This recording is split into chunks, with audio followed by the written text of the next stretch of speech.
What's up, everybody? It is Kentucky Derby season, and we're in hot and heavy. We have our contenders. We know all about them.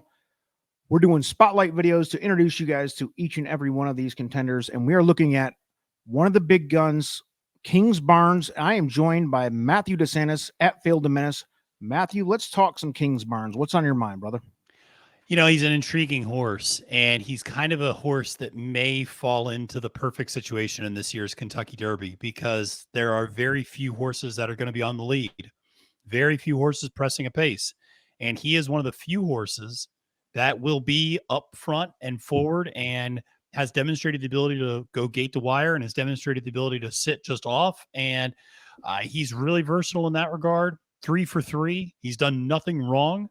But I still feel like there are doubts. I mean, that speed figure from the Louisiana Derby was not overwhelming.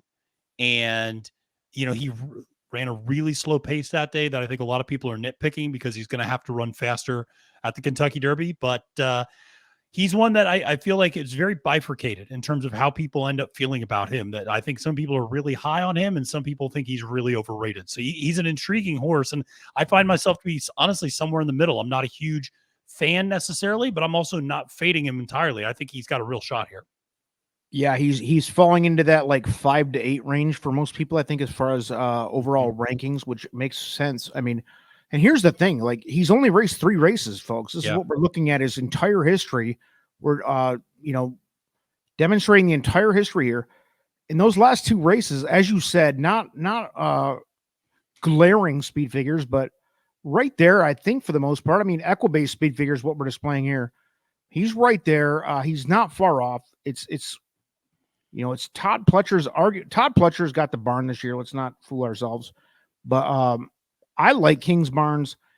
I think he's gonna, like we talked about horses like Two Phils. Mm-hmm. He's going to get a price.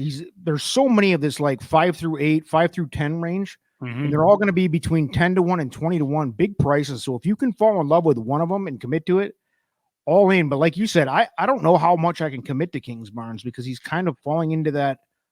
We don't know that much because we've only seen him 3 times. Right. And we saw him, at a maiden effort at Gulfstream, which was fine. And then we see him at an allowance race at Tampa, which was kind of a nothing race, but he looked great doing it. And then he runs in that Louisiana Derby.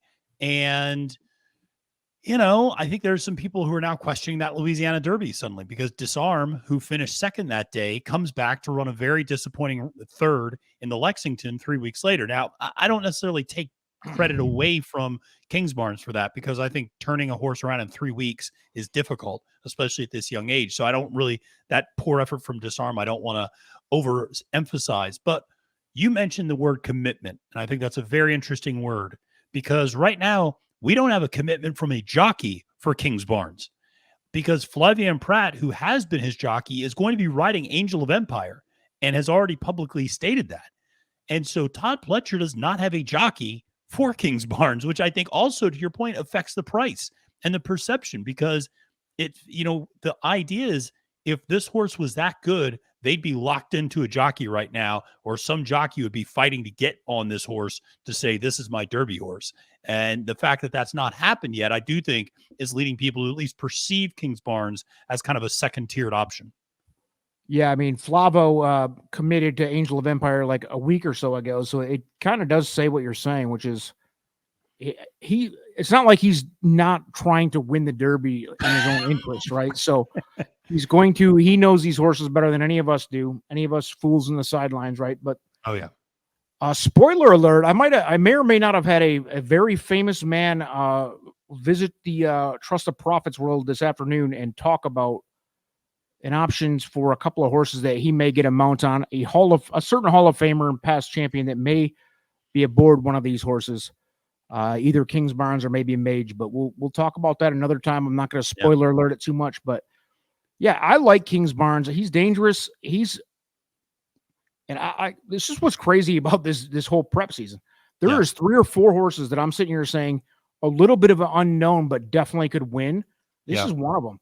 I remember, I'm not sure whether you were on the live reaction video with me or whoever it was, watching KINGSBARNS in that Louisiana Derby. Yeah, and it was I was there. Pretty damn impressive.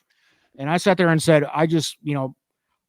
You had touted him early on in the season, earlier than I recognized him, and I think the formula did on our team as well. And I was sitting there, I'm going, uh, I kind of went along with what you guys were saying, and kind of I bet him that day, and I said, "Wow, I don't know really what to expect. I didn't see the flash of brilliance that you guys had seen." And then in that race, I was like, "Wow, Yeah. big finish, strong, dominant." But like you said, now looking back a month later or so, however long it's been, almost a month, I'm questioning that field as well. But I don't know. I don't know that detracts from KINGSBARNS. He didn't even have to try that day. Right. I mean, he set slow fractions and then just pulled away from people when Yeah, he he was needed bored. to. He was never I- challenged. I mean, no. maybe if he was challenged, he would have really turned your head. That's my point. I mean, like, I Yeah. just don't know because he wasn't challenged. No, he wasn't at all that day. And he really hasn't been challenged at all in his career. And I guess you could say that's a potential negative that he's never really faced adversity. Right. He's kind of gotten the perfect trip, the trip he's always wanted. Here's the thing, though. When you look at this year's Kentucky Derby, he should again get the perfect trip. There are only really one or two other horses that are going to go to the lead. KINGSBARNS and Verifying. Those two horses are going to be forwardly placed.